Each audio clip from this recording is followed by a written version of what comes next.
Alpine F1 team raises $220 million. Now, that's point number one. The more interesting point is who invested. Ryan Reynolds, Rob McElhenney, Michael B. Jordan, Redbird Capital. Welcome to the world of F1. The Wrexham crew. Yeah. The Wrexham crew are coming to the world of F1. Interesting deal. Lots of excitement for the Renault team. You've been following this very closely, so I'll hand it over to you, buddy. Yeah. Well, I mean, it's, first and foremost, I mean, an investment or a stake in an F1 team is not something that's really publicly ever out there. Those opportunities present themselves on a rare case to case basis. They're, again, it's not like, they're not put out there. Hey, we're offering up 24% of Alpine. It's not out there in that normal brokerage type of way that you might be able to buy 8% of an NBA team or 20% of an MLB team. And when those deals do happen, they are not money deals. They're not influx of cash, because every one of those teams, from Red Bull all the way down to Williams, is not about a money play. Technically, I mean, it's not about funding, because 220 million. That's 3 races operation. Sounds like a lot, but in that world, it's not. Not a lot at all.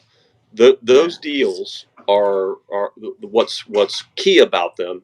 They're either technology related deals. What can you bring performance wise to make us go faster, or make us be better in some other way? Or are you bringing something else that enhances our image, enhances our profile, therefore enhances our attractiveness to sponsors? And that's what this is. You bring Ryan Reynolds and Rob McElhenney to the table with what you've seen with Wrexham, what you've seen with Ryan and his acquisitions of Aviation Gen, Mint Mobile, those types of deals. The 224 million is nice. Look, that's the cost to play. Redbird Capital is obviously backing of the XFL. Maybe we're going to see Dwayne "The Rock" Johnson show up at in the paddock here soon.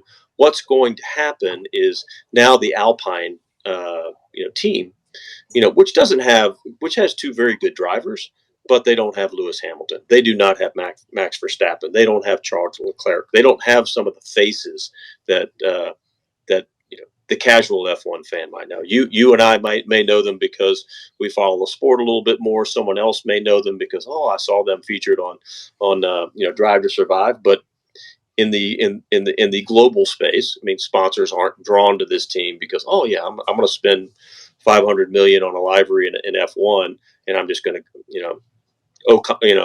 Ocon is my favorite driver. No. But now when you get that pitch and Ryan Reynolds is talking about, hey, I'm bringing Aviation Gen, I'm bringing in Mint Mobile, and now we're gonna tie this into what I'm doing at Wrexham, and we're gonna kind of create a whole new Deadpool's going to be driving the car. Now you've got something that not only is good for F1, raising the profile, because obviously with their entry into it brings a whole new fan in, but for that team, the sponsor, the eyeballs on that team, so value of sponsorship, value of their merchandising, value of their overall program, just went up. And because we've got a client that's very interested in getting a stake into an F1 team, but it's you don't knock on the door and say, hey, I've got X amount of million, can I get in? They're not taking those calls. It's got to be a strategic play. So that's that therein lies some of the challenge, unless we see the current Concord allows for 13 teams on the grid. So we'll see if there is going to be additional teams. But right now, I think one of the goals with F1 is to continue to keep it 10, continue to see the valuation of every team get over $1 billion. And then you might see, a couple new teams added at that billion plus number. But they're not going to let anybody else in for under $1 billion, and until they, and it'll be hard for them to justify that until they got every team on the grid worth $1 billion. And that deal, what valued it at a little over 900 million? Is that what I think that was the where the calculations came out? Yeah. And that it will quickly go over $1 billion the minute Ryan Reynolds turns his marketing machine on it, and Redbird Capital says, "Hey, here's what we'll kick into it." Then all of a sudden, I think when we see those guys hit the grid next, you're going to see, you will notice the impact, and it will be quite interesting to follow, to see, one, not only how that team does, what's going to be the monkey see monkey do, who's next? Do we see another team look to replicate that? Much like we saw teams going out and getting more athletes involved, athlete investors, and some of the other sports.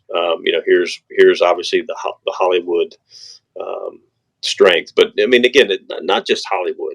This is not just this is not this isn't Tom Cruise deciding he wants to get involved in Formula One because he's going to be doing Days of Thunder 2 and he wants it to be a Formula One angle. No, it's not that. It's Ryan Reynolds is, before while he's a great actor, or I should say an entertaining actor, he's a better marketer, and he's proven it, and a better businessman. And those are things that the entire evolution of Wrexham and the evolution of the brands that he's been associated with is what makes him attractive as an investor or a partner in a deal for F1. He's not bringing anything to the table that's going to help the car go faster or help the driver drive better or anything else. He is but what he has done is he's, probably call it the Messi effect. I'm curious to see what their Twitter following and their social media following for the team. What has it done since they've announced? I mean, Ryan Reynolds took, Wrexham from 0 to 3 million followers, just in the time of their ownership. I'm curious to what, you just watch some of those little things, those immediate things that you can track. He's going to raise the profile of that team, raises the value of that team, raises the value of the sponsorship for that team. Oh, by the way, he's picking up the phone and calling United Airlines and putting them on the front of the jersey of a fifth division club in European soccer. And hey, United, I now have a Formula One team. We fly around too. What do you think? You want to come over here? Well, sure, Ryan, I really like what you're doing for us with your soccer team. Let's come over there and work with you on your Formula One team. Boom. All of a sudden, those guys are flying, United. So again, watch this one closely. You're going to start to see new sponsors. You're going to see that valuation of that team jump, and I would suspect that we'll see maybe a few others, start to poke around the paddock and see if there's another opportunity, maybe similar to this. But I don't know that there's anybody out there that kind of has the unique combination of what Ryan Reynolds brings, not only from a star power standpoint, but also his savviness as a businessman and a marketer. Two things. America's got a new Formula One team. Now it's going to represent America because now Ryan Reynolds is going to push it all through the States, and it's going to be a huge following there. Disney Plus will try and get in on the action for a similar series. They're going to have to fight with Netflix. He might change the game there, actually, and start impacting things. The other thing is, I think Wrexham will have a new sponsor in Renault because now it's about working with these two assets. I think they're going to work, as you said, hand in hand. So Wrexham being in Europe, it's definitely a possibility with all the assets that they own and all the growth that they're seeing, and the US market being so big, everybody now wants to advance into it. And I think this is a perfect example of making this team as the pillar owned by, Hollywood actor. There's these Hollywood actors now that the US will follow very, very closely. Because let's not forget Michael B. Jordan, right? Because he's That's a right. huge profile too. That's Yeah. right. That's right. So That's right. You'll see Creed 4 probably on the livery of this Formula One team at some point. And Ryan Reynolds is Canadian. First of all, they he is, consummated yes. this. They consummated this deal at the Canadian Grand Prix. And there is an American team with Haas, but again, it's one of the, it's in the bottom part of the of the grid.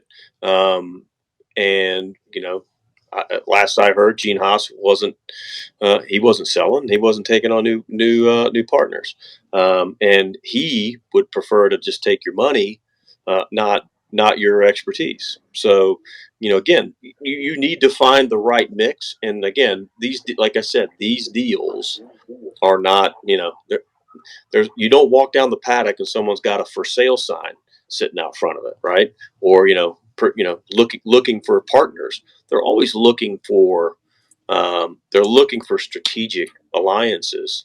And in the case where a Ryan Reynolds group or a Redbird Capital approaches any one of the teams in the paddock and says, we're interested in getting involved, it's going to be financial, but it's got to be financial plus plus. I mean, we've talked about the sovereign wealth funds that are all represented on the grid, and their involvement is certainly financial in most of those cases, and it's for an opportunity to get into a minority stake, you really do need to be bring more to the table than just funding. You've got to have some either technical expertise, something that's going to make them go faster, or something that's going to make them more attractive to be more valuable. And yeah, and we have that here. And look, I think you're right. I think you're going to see as we add a third Grand Prix here in the U.S., I can guarantee you Ryan Reynolds and Rob McElhenney are going to be in Vegas.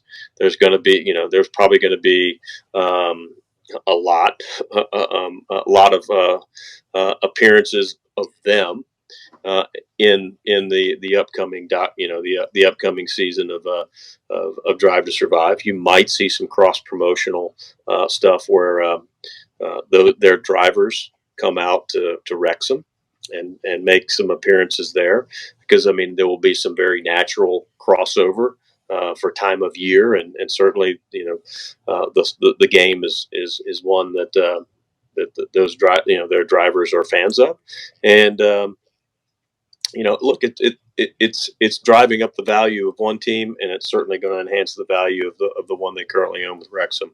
So it's going to be, as a marketer, look forward to sitting here and watching the chess pieces get moved on this one, and I think it'll be fun to watch. Well, you got the upcoming Wrexham tour, right? So yeah, they're coming over here.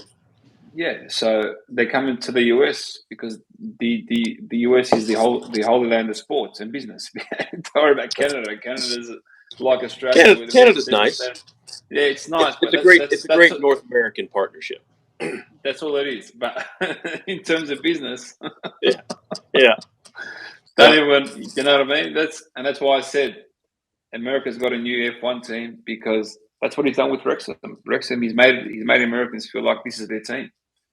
Through Disney's activations, through his activations, through using ESPN and whatnot. And I can almost guarantee you it's going to be a similar path. So we're going to see now what we've seen with Wrexham, but I think on steroids a bit more, because F1 is like the big dog. You know what I mean? It's on an international level. You sort of wave the flag a bit, right? So Yeah. so now this is going to be a completely different level to Wrexham, and we're going to see a lot of intrigue. And as you said, look, Redbird Capital also owns stake in AC Milan, works with the Fenway Sports Group. So there's a lot of potential star power that could get involved in this. So it's interesting. It's interesting to see how this actually plays out. But we'll sit back and watch, and I'm sure we'll be talking about it moving forward. Yeah, I wouldn't be surprised if you and I have a topic on them in the next couple of weeks. For sure. They're definitely going to start making noise. Thank you all for tuning in. We'll catch you all next week. Take care, everyone. Goodbye.